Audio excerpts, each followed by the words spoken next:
कर करने के बजाय, मेरी सलाहियतों से फायदा उठाने के बजाय मुझे रॉ का एजेंट, कि हमारे पास सबूत है, कन्फर्म सबूत है कि मैं रॉ का एजेंट हूं, मैं मजलूमों का एजेंट हूं, गरीबों का एजेंट हूं, महरूमों का एजेंट हूं।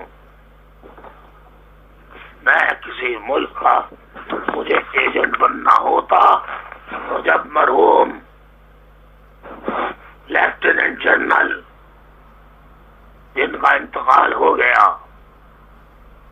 उन्होंने ब्रिगेडियर इम्तियाज जो जिंदा हैं, उनके हाथ खुदा की कसम नोटों से भरे हुए ब्रीफ केस भेजे थे, मैंने लात मार के वापस कर दिए। मैं उसी वक्त बिक जाता।